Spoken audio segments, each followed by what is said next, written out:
Gus, tadi kan disebutkan memang Gus sendiri menyadari ketika kata liberal digunakan pertama kali itu adalah kata yang biasa saja saat itu ya.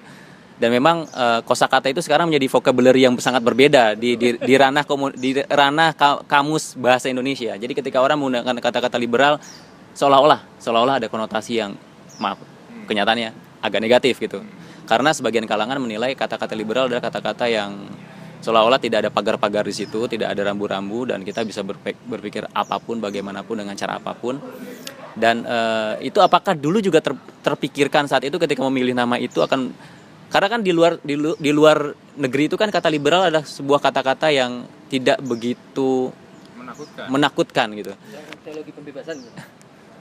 Kami tidak pernah memang menyangka bahwa istilah ini kemudian belakangan menjadi dirty word ya, menjadi kata-kata kotor yang tidak disukai. Tapi sekarang sudah menjadi kata-kata kotor kan, menjadi kata-kata yang image-nya buruk sekali. Apakah harus diganti? Saya mengatakan tidak, karena buat saya mungkin ini istilah yang notorious, tetapi itu hanya sebagian. Tapi sebagian yang lain adalah istilah ini itu membuat orang bertanya-tanya.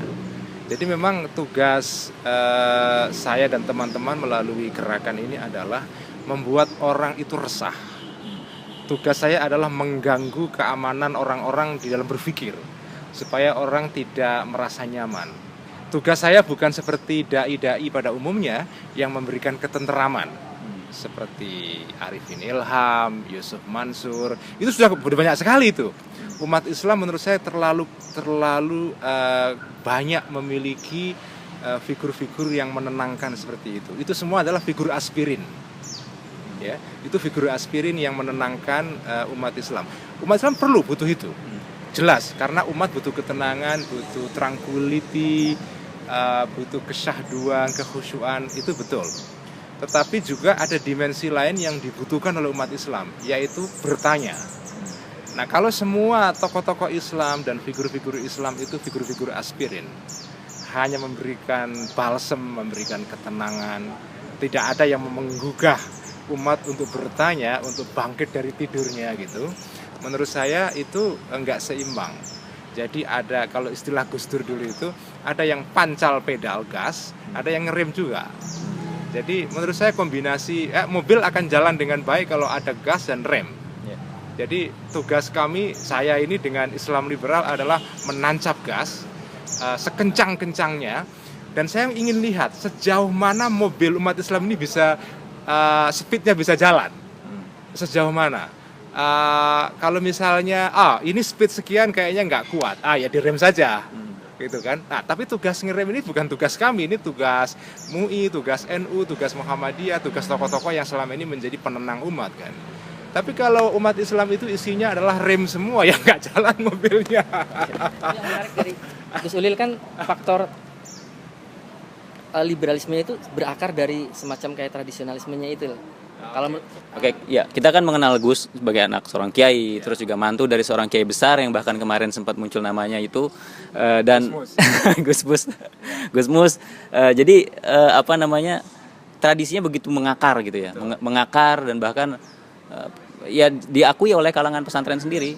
Jadi memang begini, saya itu merasa bahwa saya membaca banyak tradisi intelektual klasik Islam dan saya mencintainya. Saya mencintai kitab kuning, saya mencintai seluruh khazanah Islam klasik yang bagi saya kayaknya luar biasa. Itu saya mencintainya semua.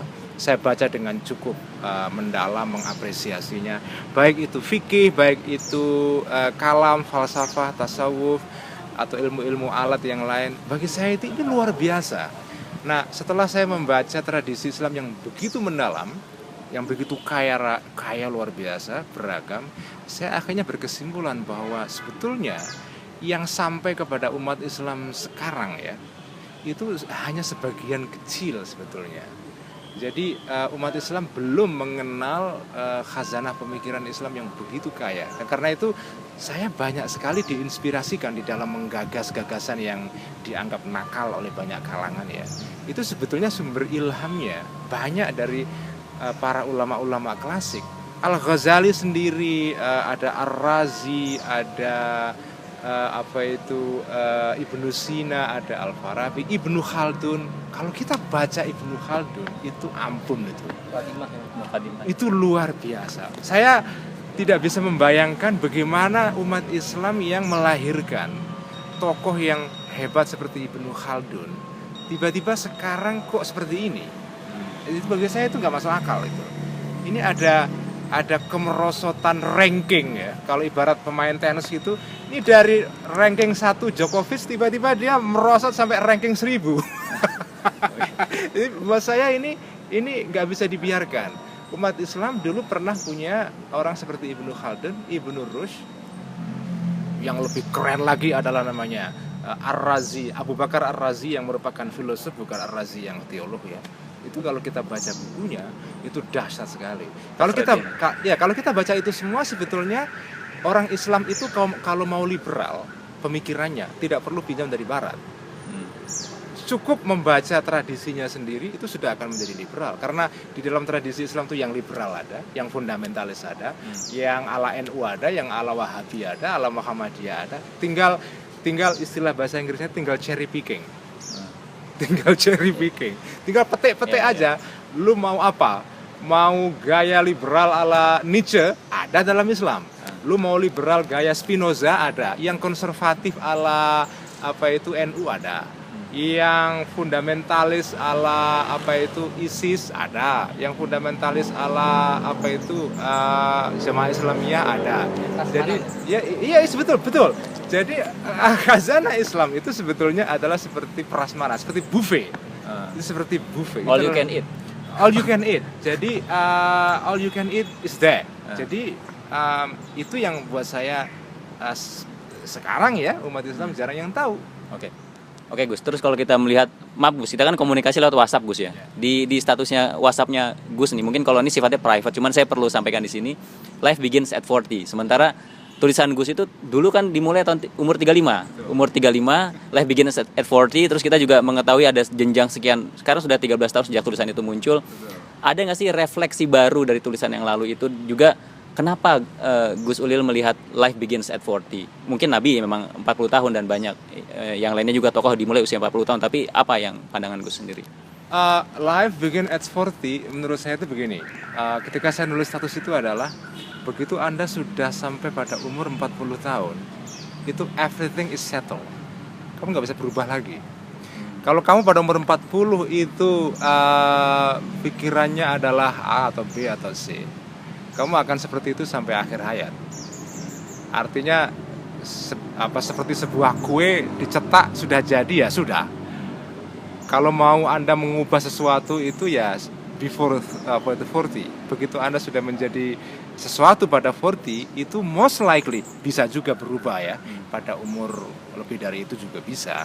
Tapi in most cases orang itu biasanya kalau sudah umur 40 tahun itu secara spiritual, mental, intelektual itu biasanya sudah jadi.